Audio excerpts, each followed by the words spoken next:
Good morning students. Today I will teach you about your first poem of English literature. Okay students, lesson 1 है हमारा the snare. Snare का मतलब होता है जाल में फंसना.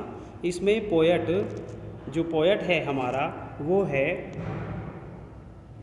जेम्स स्टीफन जो हैं एक आयरिश पोएट हैं.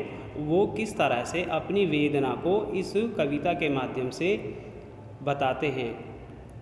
डियर स्टूडेंट्स, देखेंगे इंट्रोडक्शन में ही लिखा है the snare is a poem by James Stephen, an Irish poet who was involved in the Irish nationalist movement. किस तरह से आयरिश मूवमेंट में जेम्स स्टीफन शामिल थे.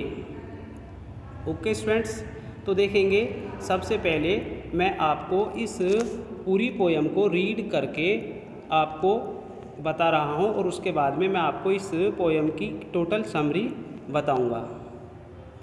तो देखते हैं सबसे पहले जो हमारी पोएम है उसका फर्स्ट स्टेंजा क्या कहता है. I hear a suddenly cry of pain. अचानक मैंने एक दर्द भरी चीख सुनी. There is a rabbit in a snare. जाल में फंसा हुआ एक खरगोश है. Now I hear the cry again. मैंने उसके चिल्लाने की आवाज़ फिर सुनी. But I can't tell from where. परंतु मैं यह पता नहीं लगा सकता कि यह आवाज़ कहाँ से आ रही है. Okay students, but I can't tell from where he is calling out for aid. मैं ये पता नहीं लगा सकता कि ये आवाज़ सहायता की जो चीख आ रही है ये कहाँ से आती है.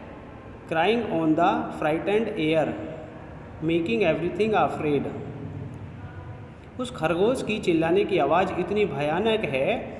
इस भयानक चीख को सुनकर कवि के मन में बड़े ही दुख की वेदना का भाव पनपना शुरू हो जाता है.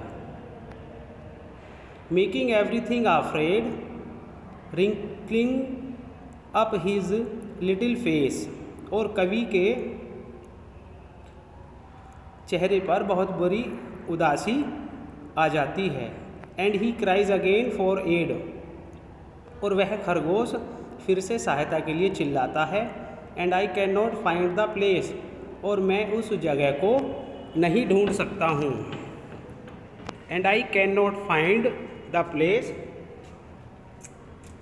और मैं उस स्थान को नहीं ढूंढ सकता. Where his pav.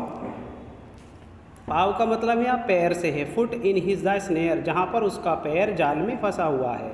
Little one, O little one. हे प्यारे खरगोश. यहाँ पर वन का मतलब खरगोश से है. I am searching everywhere. मैं सब जगह ढूंढ रहा हूँ. ओके स्टूडेंट्स, ये तो मैंने बिटवीन लाइन आपको इसका समरी बताया, बट उसके बाद भी मैं आपको पूरा समरी हिंदी में बता रहा हूँ. सभी बच्चे ध्यान से सुनेंगे. कवि खरगोश की दर्द भरी चीखें सुनकर बेचैन हो उठता है.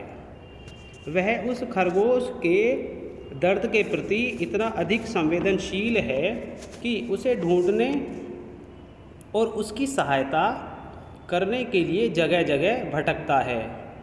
लेकिन वह यह पता लगाने में असमर्थ है कि खरगोश की चीखें कहाँ से आ रही हैं. और यह सब खरगोश के प्रति कवि की मनोदशा को प्रकट करता है. अब कवि अपने बारे में अपनी क्या कल्पना कर रहा है खरगोश के प्रति, उसके मन में जो विचार हैं वो क्या हैं. यदि मैं किसी निर्दोष खरगोश को जाल में फंसा हुआ पाऊंगा तो मैं उसकी हर संभव सहायता करूंगा. क्योंकि वो ऐसा कह रहा है क्योंकि वो उस खरगोश को ढूंढ नहीं सकता. उस खरगोश के चिल्लाने की आवाज़ सिर्फ उसको सुनाई देती है. आगे क्या कह रहे हैं. यदि उसे चोट लगी होगी तो मैं उसका इलाज करूंगा. और फिर मैं उस व्यक्ति का पता लगाऊंगा, यानी कि मैं उस व्यक्ति को ढूंढूंगा जो उस खरगोश को जाल में फंसाने के लिए जिम्मेदार है. ओके स्टूडेंट्स, ये पोएम आप अपनी फेयर नोटबुक में करेंगे और जिस ऑर्डर में मैं आपको होमवर्क भेज रहा हूँ उसी ऑर्डर में आप होमवर्क करेंगे. Good bye students.